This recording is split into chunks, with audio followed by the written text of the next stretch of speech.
Richard உம்பிராண்ட் அவருடைய புத்தகங்களால் நான் ரொம்ப ஆசீர்வதிக்கப்பட்டேன். 14 வருஷம் அவர் கம்யூனிஸ்ட் ஜெயில்களில் படாத பாடுபட்டார். ருமானியாவில் உள்ள பாதாள கிடங்குக்குள்ளே அவரை போட்டு சிறை வைத்தார்கள்.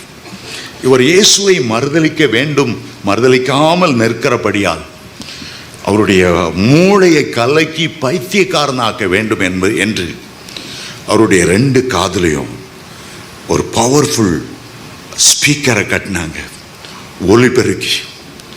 அந்த ஒலிபெருக்கி அங்கே போட்டால் ஒரே கத்து, இயேசு முட்டாள், கிறிஸ்தவ மார்க்கம் பைத்தியக்கார மார்க்கம், கம்யூனிச தத்துவம் தான் அருமையான தத்துவம், கம்யூனிஸ்ட தந்தை லெனின் வாழ்க, இயேசு முட்டாள், கிறிஸ்தவ மார்க்கம் பைத்தியக்காரத்தனம்.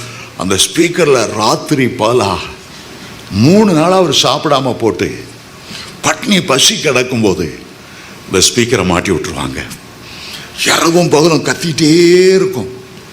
3ஆம் நாள் அந்த ஸ்பீக்கர் எடுத்தால் மூளை கலங்கி போயிருக்கும், சுய நினைவு அற்று போயிடும்.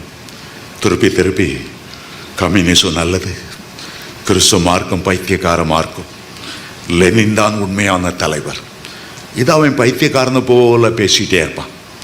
வாழ்நாள் முழுவதும் பைத்தியமாய் அவன் தெரிவான். இவருடைய காதுகள் அது மாட்டப்படும் போது இவர் ஒரு தீர்மானம் செய்தார். அதில் உள்ள சத்தம் தன்னுடைய உள்ளத்தின் ஆழத்தில் போய் தன்னுடைய சிந்தையில் போய் குழப்பி விடக்கூடாது. ஆகவே அது கத்தி கொண்டே இருக்கிற நேரம் இவர் என்ன செய்வாராம், இயேசு வல்லவர், இயேசு உயிரோடு இருக்கிறார், இயேசு அற்புதமானவர், இன்றைக்கும் ஜீவிக்கிறார், என்னை பாதுகாத்துக் கொள்ளுவார், வலுவாதபடி நிலைநிறுத்துவார். இந்த ஒலிபெருக்கி உள்ள சத்தம் தன்னுடைய மூளைக்கு போக விடாமல், தன்னுடைய சிந்தைகளுக்கு போக விடாமல் அதை தடுத்து நிறுத்தி அவர் சொன்னார், யார் யாருடைய தலையில் அப்படி கட்டப்பட்டதோ அவ்வளவு பேரும் பைத்தியக்காரர்களாய் மாறினார்கள். நான் ஒருவன் தான் அந்த எண்ணங்களை, அந்த சிந்தையை என்னுடைய மூளைக்குள்ளே ஏறாதபடி தடுத்தபடியால் நான் பாதுகாக்கப்பட்டேன் என்று சொன்னார். இன்னொரு முறை அவருடைய சாப்பாட்டில் தினந்தோறும் இந்த போதை மருந்து, ட்ரக்ஸ், அதை கலந்து அவர்களுக்கு தெரியாமலே கொடுப்பார்கள்.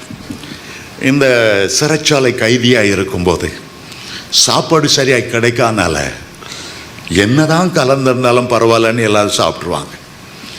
அந்த போதை மருந்துனால எங்கேயோ வானமண்டலத்தில் பறப்பது போல, டக்குன்னு கீழே விழுவது போல, கற்பனை உலகத்தில் எங்கெங்கெல்லாமோ சஞ்சரித்து அதுக்கு பிறகு அவனுடைய மூளை செயலற்றதாய் மாறிவிடும். அப்படிப்பட்ட நேரத்தில் அவர் சொல்லுவாராம், ஆண்டவரே, என்னுடைய இருதய துடிப்போடு உம்முடைய நாமத்தை நான் இணைத்துக் கொள்ளுகிறேன். இயேசு இயேசு, என்னுடைய சுவாசம் எல்லாம் உமக்காகவே. மூச்சு எடுக்கும்போது ஏ என்று எடுத்து சு என்று விடுவேன், இயேசு.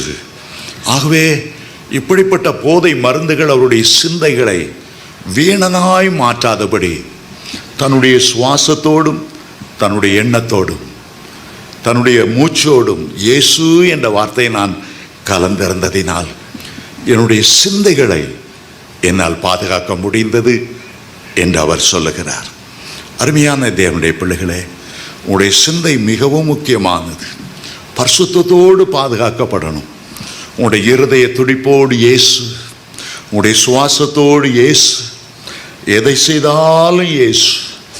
இரவிலே படுக்க போகும்போது ஒரு நாளும் டிவி பார்த்து கொண்டு, ஒரு நாளும் அந்த சீரியலை தொடர்ச்சியை பார்த்து கொண்டு, ஆபாச காட்சிகளை பார்த்து கொண்டு படுக்க போகாதிருங்க. குடும்ப ஜெபம் ரொம்ப அவசியம். உங்களுடைய மனைவியின் கைகோர்த்து ஜெபித்து விட்டு நீங்கள் குடும்பமாக ஜெபம் பண்ணி படுங்க. உங்களுடைய பிள்ளைகளுக்கும் ஆலோசனை சொல்லுங்க. ஜெபிச்சுட்டு படுத்தியா, என்ன ஜெபம் பண்ணா? கர்த்தருடைய பிரசன்னம் இந்த இரவிலே உன்னை சூழ்ந்திருக்கட்டும். சாத்தான் நம்முடைய சிந்தைகளிலே ஊடுருகிற ஒரு நேரம் இரவு நேரம்தான்.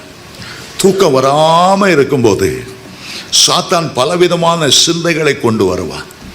தூக்கம் வருகிற வரையிலும் அந்நிய பாஷையில் நீங்கள் பேசிக்கொண்டே அப்படியே தூங்கும்போது பரலோக சிந்தை, பரலோக தரிசனம் அவ்வளவு இனிமையாக இருக்கும்.